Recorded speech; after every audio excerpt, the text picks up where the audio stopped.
Nah, judul tulisannya adalah kisah perceraian kedua Maggie Wulandari dengan Kiwil. Halo kawanku,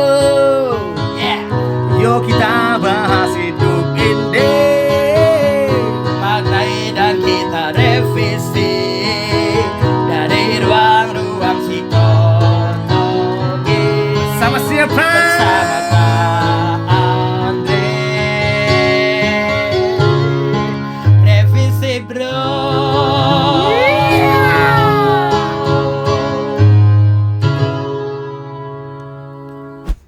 Halo kawanku, ketemu lagi dengan Kak Andre. Pasti kawanku semua pada bingung ya.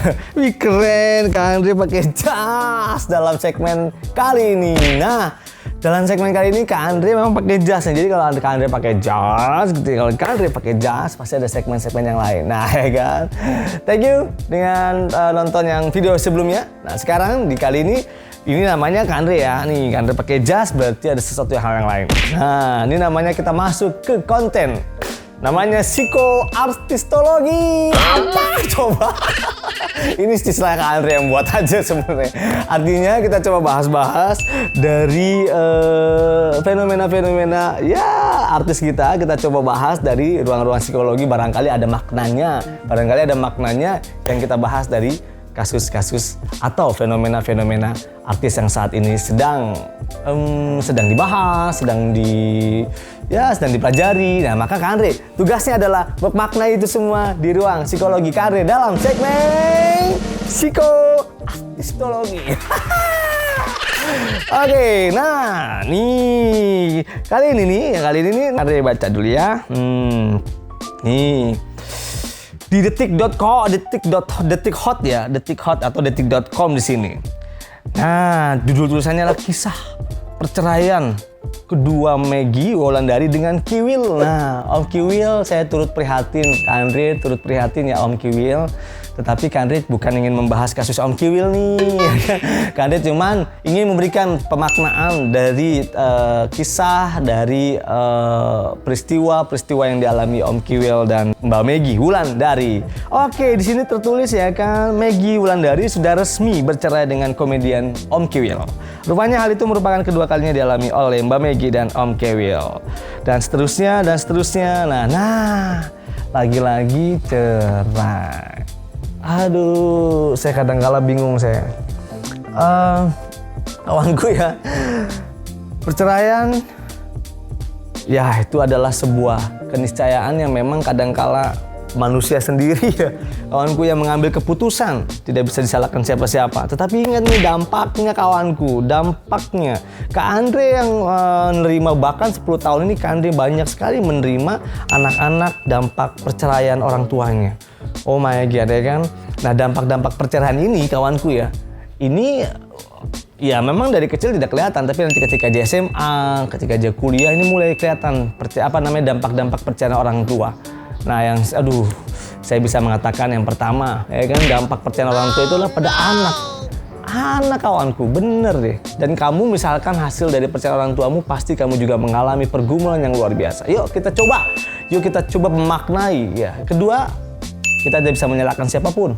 Ya kan, kita tidak bisa menyalahkan siapapun, ayahmu atau ibumu ya, kita tidak bisa menyalahkan. Mereka berdua yang tahulah kondisi mereka berdua. Tapi lagi-lagi kamu sebagai anaknya ya kan, atau ayah dan ibunya sebagai orang tua, kita coba memaknai dari peristiwa perceraian ini. Nah, yang ketiga, kadangkala ini dia nih, urusan perceraian itu, sekali lagi ya, menjadi yang pertama adalah PR besarnya adalah dalam pendidikan itu anak itu sendiri. Maka, yuk kita coba di psikoartistologi dari peristiwa Om Willy dan Maggie Wulandari. Revisi bro. Halo kawanku. Kawanku semua, tidak ada seorang anak yang menginginkan orang tuanya bercerai. Tidak ada. Dalam dunia ini tidak ada satupun anak yang menginginkan orang tuanya bercerai. Melainkan setiap anak menginginkan keluarganya itu adalah harmonis.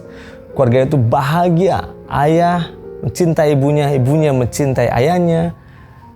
Orang tuanya mencintai anak-anak, dan anak-anak mencintai semuanya kawanku ya. Tapi ya itulah nyatanya. Peristiwa Om Willy dan Mbak Maggie itu salah satunya Dan masih banyak banget ya kawanku ya. Ini kalau boleh jujur ya, kasusnya Mbak Megi sama Om Willy ini adalah salah satu kasus saja. Dan memang jujur ya, ini Kak Andre selama 10 tahun Kak Andre mendampingi anak-anak dalam psikomotivation.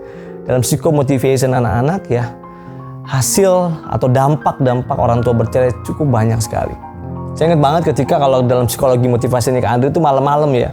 Ketika kita lagi mengantarkan secara psikologi itu luar biasa, histeris anak-anak pada malamnya itu ketika adalah yang paling menjerit adalah anak-anak korban perceraian. Karena apa? Dampaknya adalah anak-anak. Dan jujur ya, kadangkala seorang ibu atau seorang ayah dia kadangkala ya emosi pada saat penggugatan cerai itu karena emosinya ingin mencari ketentraman. Dia lupa bahwa sosok anak itulah menjadi dampak yang luar biasa. So, kawanku semua, yuk, ini ada 3 cerita yang saya ingin sampaikan. Yang pertama adalah ini ada seorang anak, ya kan? Hasil perceraian. Ya puji Tuhan pelan-pelan jadi semakin baik, tapi awalnya luar biasa. Jujur ya kawanku, dia tidak mau memaafkan sosok ayahnya hingga kelas 3 SMA. Dia nggak mau mengenal sosok ayahnya sama siapapun, sosok ayahnya sekalipun. Saya nggak tahu mana yang benar mana yang salah. Yang jelas dua-duanya salah ya kan. Ayah atau ibunya salah ya karena mengambil jalan perceraian itu. Tetapi paling tidak ada dampak psikologinya. Namanya adalah berinisial Y, ya kan. Y ini maksudnya Y, berinisial Y ini. Dan dia sedih sekali cerita sama Kak Andre yang luar biasa. Dan dia bilang, kebencian apa yang membuat kamu benci dalam dunia ini? Oh my God. So, dia bilang, ayah Kak. Sambil dia mengucurkan air matanya yang luar biasa. Dan dia bilang, Kak, aku hanya tugasku sampai dia menangis, Kak. Aku pengen maafin Papa, tapi nggak bisa. Aku nggak ngerti. Papa itu sama orang yang tidak bertanggung jawab dari aku kecil. Dia sudah nggak ada. Dan nangis luar biasa. Akhirnya dia meluk saya. Kebetulan dia cowok. Lihat ya. Dampak psikologinya yang luar biasa. Makanya ibunya setengah mati juga mendidiknya. Tetapi puji Tuhan, ya kan? Bersyukurlah kita, dia terapi sedikit dia bisa menerima keadaan. Nah itu dampak psikologinya yang pertama, kawanku. Lalu yang kedua, ini sosok seorang wanita, cewek ya. Dia saya ingin ingat, dia sekitar kelas 2 SMP. Ya kan, kelas 2 SMP yang memang luar biasa. Ini beda nih kasusnya. Kalau tadi negatif, dia depresi, ini dampaknya adalah dampak dia sedikit mandiri. Lalu dia punya kakak, dia mengatakan sama saya, Kak Andre, aku kadang-kala bilang sama kakak, ayo kita cari Papa. Dari Papa kemana, kita sampai sekarang nggak ketemu. Nah yang kedua ini adalah lucunya adalah adiknya berinisiatif dari Papa nih. Yang kedua ini beda. Dan adiknya akhirnya hasil ya kawanku ya, saya dampingi. Lalu yang kedua ini adiknya ini membantu kakaknya waktu itu SMA kelas 2 juga. Dan akhirnya berdua ini solid tanpa tahu ibunya bahwa dia akan mencari papanya kemanapun berada. Dan alhasil pada saat itu papanya sedang sakit yang luar biasa. Dan dia akhirnya ketemu entah dari mana infonya karena saya memberikan terapi itu. Dan dia akhirnya meluk Papa dan maaf. Itu lagi dampaknya. Anak merasa ada sesuatu yang ganjil. Ada sesuatu yang kosong, ada sesuatu yang sangat hampa kawanku semua. Yuk, dampak perceraian lagi-lagi kepada anak gitu ya. Kalau kita tidak bisa, kawanku ya, kalau ini tidak bisa kita pungkiri bahwa itu cerai itu adalah kita pada dilakukan, tapi ingat, ayo dampingi anak kita. Dampingi anakmu, dampingi anak-anak Indonesia yang korban-korban perceraian ini. Karena apa? Yang ketiga ini, dampaknya panjang psikologisnya. Kalau dia tidak mau mengampuni ayahnya, kalau tidak dia mengampuni ibunya, kalau dia tidak mau mengampuni peristiwa itu, dan akhirnya menjadi luka batin yang luar biasa. Dan akhirnya menghambat kepintarannya, menghambat kecerdasannya, menghambat keterampilannya, menghambat kreativitasnya, menghambat relasinya. Luar biasa coba ya kan, banyak dampaknya. So, maka kita harus revisi bro. Kawanku, tadi yang sudah Kak Andre antar, nah sekarang sudah masuk labnya di Kak Andre. Yuk, jadi kita menyelami peristiwa, siapapun kawanku semua yang pernah menjadi korban orang tua kita bercerai, atau para parents yang mengalami perceraian, atau teman-teman lo yang juga mengalami perceraian, teman-teman lo di SMP, di SMA atau di teman-teman kuliah itu. Nah, kawanku, yuk kita belajar, kita jangan saling menyalahkan seluruhnya. Yuk, apa yang sudah lo hari ini berada hadir saat ini di tengah-tengah keluarga lo yang rumit, yang itu bercerai itu, jangan lo menyalahkan siapa-siapa. Kagak ada kelarnya, bener. Yang adalah capek psikis lo. Yang ada adalah lo malah turunkan tadi, yang gue bilang tadi, IQ turun, kecerdasan lo turun, emosional quotient lo parah, ya kan, nggak teratur, relationship lo nggak bagus, ya kan, dan ini akhirnya mengakibatkan seluruh kreativitas lo, ya kan, kecerdasan lo dan keterampilan lo menurun semua. Daripada itu semua lo pikirin, yuk kita coba menterapi di ruang-ruang psikologi yuk kita revisi, kawanku. Nah, gini ya, ini semuanya. Yuk kita coba ya, kita coba semuanya. Dalam psikososial, dalam psikososial, saya membuat putaran ini. Ini Kak Andre mengembangkan dari macam-macam teori ini ya, tapi dibikin hal yang paling sederhana saja. Wah, ini kayak apa namanya? Kayak tanam tanah ya. Nah, sebenarnya posisi kita tuh di sini. Kita lahir, coy, ya kan, dari family lalu sahabat di sini.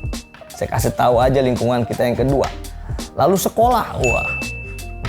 Dan akhirnya meluas ke lingkungan kita yang lebih luas. Lihat ya, yang mana yang paling dalam? Mana gue tanya ya? Mana yang paling dalam gue tanya? Yang telah bentuk lo mana? Ya kan? Maka yang paling dalam adalah family. Keluarga lo, ya kan? Maka ketika keluarga lo tidak sesuai, jujur ya kawanku, please, tidak ada yang ideal dalam hidup ini. Please, tidak ada yang ideal dalam hidup ini. Nggak ada yang ideal. Gue merasakan sendiri ya kawanku ya. Ketika gue menyelesaikan masalah setiap anak-anak itu, saya sampaikan, nggak ada yang ideal, dia langsung nangis. Kalau kita menuntut yang ideal, kita tidak pernah ketemu dimanapun kita berada. Maka yang tidak ideal itulah kita coba menyelaminya. Keretakan rumah tangga ayah kita dan ibu kita, keretakan rumah tangga siapapun ataupun parents juga mengalami rumah. Kita coba maknai dengan hal yang sangat sederhana tapi penuh dengan makna.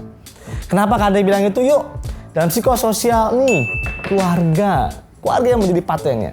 Dan kita nggak bisa menyalahkan ketika misalkan ada perceraian tadi, Om Willy sama Mbak Meggy, ya kan? Kita nggak bisa menyalahkan siapapun pihak sana atau pihak sini, nggak. Yang sudah terjadi ya gimana, apa yang terjadi. Tapi sekarang tinggal bagaimana kita mencoba merevisi itu semua. Maka pertama-tama keluarga adalah pertama-tama ya. Adalah bagaimana kita ini mendapatkan sebuah nilai. Mendapatkan nilai. Dari sini, maka kalau keluarga lo retang, kalau keluarga lo mengalami kekerasan, lo mendapatkan sebuah nilai yang negatif sebenarnya. Tanpa lo sadari kawanku, tanpa lo sadari. Lalu yang kedua adalah merumuskan nilai. Merumuskan sebuah nilai. Nilai itu apa sih? Nilai itu sesuatu yang kita coba, ya kan? Sesuatu yang kita coba menghidupinya, ya kan? Lalu yang ketiga adalah mengembangkan nilai. Nah, lu bayangin ya, sehatkah psikologi kita mengembangkan nilai? Kalau kita mendapatkan sebuah nilai yang negatif dari family kita mendapatkan merupakan nilai yang negatif dari kita, lalu kita mengembangkan nilai juga yang negatif, jadinya apa? Jadinya orang-orang yang frustasi, orang-orang yang depresi, orang-orang yang gak ikhlasan, dan itu banyak kawanku. Jadi Kak Andre cerita ya, ada 3 tadi di ruang tamu Kak Andre ya. Ada 3 yang Kak Andre ceritain. Ini ceritanya lebih parah lagi ya. Parents dan semuanya ada juga. Mungkin teman-teman tahu ya, kalau anak-anak SMP itu kalau udah sebab benci sama papinya atau benci sama maminya dengan kelakuan mereka berdua itu, saya sebut bahasa kerennya aja ya, nggak usah bahasa psikologinya ya. Ini namanya cutting syndrome ya. Jadi kalau dia udah frustasi marah sekali dengan situasi hidupnya, dia cutting. Dan saya pernah ditunjukin ya, dia itu cutting itu menunjukkan dia marah dengan keluarganya ya. Saya ingat banget ini, kurang lebih 3 tahun yang lalu. Dan anak itu sebenarnya semua seringnya pakai celana panjang ya. Terus dia bilang, Kak, nggak ada yang tahu Kak, aku tuh sebenarnya muak dengan hidup ini Kak. Aku tuh muak, lihat Kak. Wah, akhirnya ditunjukin semua. Ini untuk mama, aku benci sama mama. Dia tuh nggak tahu perasaan aku ya. Lalu sebelah lagi, aku benci sama papa, dia tuh nggak ngerti perasaan aku dan seterusnya. Dan akhirnya saya ingat banget, ini dia juga sih lihat di cutting juga, dengan pisau sedikit itu biasanya yang penting berdarah kan ada. Lalu kata seterusnya dia terus bilang, ini buat siapa? Aku nggak tahu, aku tuh kadang-kadang nyesel ya, kayak aku tuh cemburu sama dengan teman-temanku kalau mereka itu semuanya diantarkan dan dijemput sama orang tuanya, mereka tuh pas lagi ngambil rapot, Kak, aku sedih banget, Kak. Semua tuh orang bahagia ambil rapot tuh sama papi dan maminya. Aku tuh kadang-kadang aku tuh nggak jelas, kadang-kadang papi kemana dan mami kadang-kadang itu lihat ya, itu tidak sehat psikosnya, maka psikisnya. Yuk kawanku, please, Kak Andre ingin mengajak, oke, dari peristiwa Om Meli dan Mbak Megi, walaupun saya nggak tahu Mbak Meli itu punya anak atau tidak, tapi kasus-kasus parenting, kasus-kasus parent yang mengalami perceraian. Dan juga kalau memiliki anak-anaknya sudah mulai bertumbuh dan berkembang, ayo nonton video ini dan Kak Andre kasih tahu, yuk coba kita mencoba nilai itu di dalam keluarga. Kalau nilainya sudah salah, nah Kak Andre ingin ngasih tips-tipsnya untuk supaya agak sehat semuanya. Yuk sekali lagi, kami menyimpulkan dalam segmen ini, pertama, jangan menyalahkan siapapun. Yang kedua, sudahlah, kita coba ikhlas dengan segala halnya. Yang ketiga, nah ini coba. Jangan nonton video ini, kita coba nih nilai-nilai yang tadi negatif itu kita coba direvisi bro, supaya teman-teman sehat. Maka yuk kita mencoba menterapi kita revisi bro. Kawanku, yuk kita coba sedikit revisi hal-hal yang mencoba kita membuat diri kita lebih tenang, kawanku ya. Seandainya menjadikan tadi saya bilang, yuk, gak ada yang ideal dalam hidup ini. Tidak ada yang ideal dalam situasi hidup kita. Mungkin yang ideal seperti ini ya. Ayah kita pintar, cerdas seperti Iron Man. Kita nggak bakal ada dicari itu ya. Kuat seperti Hulk, cepat seperti Superman, dan berani seperti Batman. Ini mungkin yang paling ideal. Tapi nggak bisa kita nuntut itu semua. Maka ketika kita mengalami peristiwa-peristiwa yang menyakitkan, peristiwa-peristiwa yang menyedihkan dalam hidup kita, peristiwa yang kurang menyenangkan, Kak Andre mohon dengan sangat, yuk membuka dengan seluruhnya halnya. Yuk, Kak Andre ingin mengajak kawan-kawanku semua untuk bisa menterapi diri kawanku semua ini. Yuk, terima kasih banyak juga dengan seluruh peristiwa-peristiwa hidup kita. Dan untuk parents dan untuk lo semua yang menjadi korban ini, jangan putus asa. Kita coba yuk, tadi Kak Andre bilang, ayo, tidak ada yang ideal dalam hidup ini. Yuk kita coba menterapi diri kita dan keluarga kita. Cek, direvisi bro, yuk.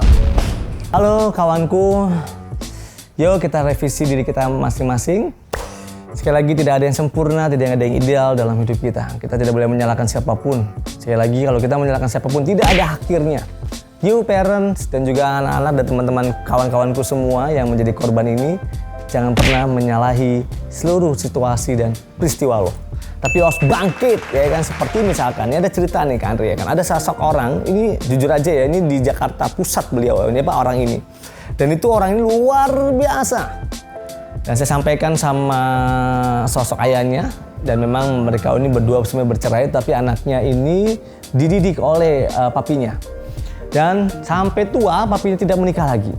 Cuman dia hanya berdagang dan akhirnya tiga anaknya ini dihidupi loh kawanku, dihidupi oleh papinya sendiri sampai papinya tua. Dan akhirnya anak-anak yang tiga ini tumbuh kembang yang sangat baik. Karena apa? Papinya menceritakan semuanya. Dan bahkan saya ketemu kakaknya yang pertama dan sama yang kedua, dan dia cerita sama Kak Andre. Lalu saya bilang, kamu hebat. Dia mau cita-citanya hanya satu. Aku ingin membahagiakan papa, Kak. Karena apa?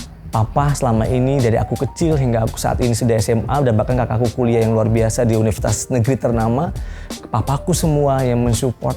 Walaupun kami adalah keluarga broken home, tetapi kami semua mencoba menerima dan akhirnya mau mengampuni semuanya. Dan akhirnya aku ngelihat kebaikan papa yang luar biasa, kebaikan papa yang super luar biasa. Maka lihat ya, dan akhirnya tiga anak ini luar biasa, sekolahnya di sekolah-sekolah favorit. Dan saya ketemu pada satu kali ya kawanku ya, pada saat itu satu kali saya ketemu dengan ayahnya dan saya panggilnya Om, keren, kamu orang hebat. Kendati keluarga yang retak, tetapi Om mendidik anak-anak yang luar biasa. Nah ada juga kan kasus yang positif hasilnya. Maka ayo kita belajar, kita merevisi. Barangkali kita bisa masuk dari hal-hal yang membangun itu. Yang pertama, nah revisi bro yang pertama adalah please parents sama anak-anak semua. Jujurlah, anak-anak jujur kepada mamimu jika mamimu yang merawat. Anak-anak jujurlah, me please, sebenarnya aku kesel sama papa.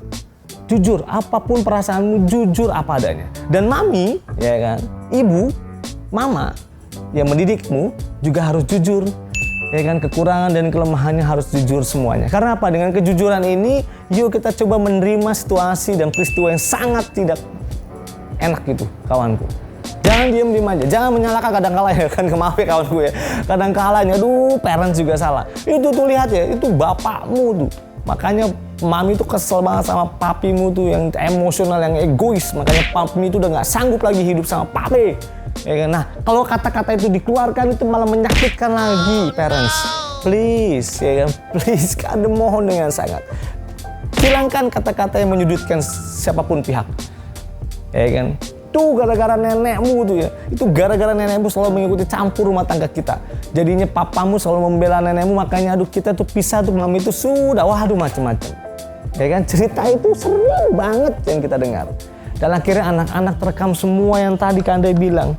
Ya kan, mendapatkan nilainya seperti itu, ya kan, merumuskan sebuah nilainya kayak gitu. Ngeri kan. Dan akhirnya mengembangkan nilainya juga yang salah. Maka yuk revisi yang pertama tadi, catet. Jujur, please. Jika seorang ibu memang salah dalam situasi itu, please, jujurlah dan minta maaflah sama anak-anakmu. Dan anak-anak juga yang anak-anaknya, please juga jujur. Sampaikan apapun pada mamanya. Atau teman-teman yang dirawat oleh papanya, juga please, jujurlah dengan semuanya. Ya kan, banyak kasus baik semua. Banyak kasus-kasus seperti ini tapi hasilnya agak lumayan bisa membaik demi pendidikan mereka. Nah yang kedua, Kak Andre ingin sampaikan yang paling sulit, yang memang membuat Kak Andre kadangkala agak sedikit memberikan terapinya lebih kuat. Karena apa? Sulitlah mengampuni ini. Maka Kak Andre ingin mengajak kawanku semua, para parents, semua teman-teman menjadi anak korban ini, please ampuni peristiwa ini. Ampuni setiap hal dalam pihak-pihak ini kawanku, please. Pengampunan itu akan memberikan kelegaan hati kawanku semua. Kemampuan ini akan memberikan kelegaan dari seluruh ruang-ruang dalam pikiranmu. Pengampunan ini membuat hatimu lowong dan akhirnya tadi mempelancar kepintaranmu, kecerdasanmu, kreativitasmu, ya kan, dan akhirnya kreatif flow dan semuanya yang akan memberikan kelegaan dari semuanya. Dan yang terakhir, please kawanku, yang terakhir, yang ketiga, reintroduksi value. Artinya adalah gini, merangkai nilai ulang lagi. Artinya, yuk kita mencoba yang sudah-sudah, sekarang kita mau merangkai sebuah nilai yang baru. Nilai yang baru apa? Please, mama ngomong gini, Dek, yuk demi mama kita berjuang yuk, mama demi dedek. Mama akan setia deh, tidak akan pernah kawin lagi, mama tidak akan pernah kemana-mana lagi, mama akan mengurus kamu hingga kamu dewasa, hingga kamu kelak sampai dengan sarjana, bahkan magister, bahkan sampai doktoral, mama akan setia merawat kamu. Please jangan ingat-ingat yang masa lalu. Sekarang mama akan coba mendidik kamu dengan lebih kuat lagi. Dan akhirnya anak-anak akan menerima. Juga anak-anak juga ya, mama yuk, mama jangan kawin lagi ya. Sampaikan gitu, supaya menjadi super ego yang sangat kuat. Mama jangan kawin lagi ya, untuk aku please gitu. Jadi saling membantu ya. Atau yang anak-anak yang masih SD, korban perceraian, ngomong sekali lagi, ngomong please. Ayo yang SD nonton nih, ingat kata Kak Andre, ngomong sama mamamu atau ngomong sama papamu. Papa please jangan kawin lagi ya, demi aku please ya. Pokoknya aku bisa, semuanya akan diserahkan pada papa kalau kita coba. Yuk, namanya rekonstruksi value. Yuk, membangun value yang baru dari peristiwa-peristiwa yang menyakitkan. Sehingga kita sehat, walafiat, baik secara psikis, baik secara biologis, maupun dari setiap aspek-aspek sosial kita. Oke kawanku, itulah terapi yang Kak Andre ingin sarankan kepada kawanku semua, kepada parent semua, dan kepada orang-orang yang pernah terjadi atau pernah mengalami korban perceraian ini.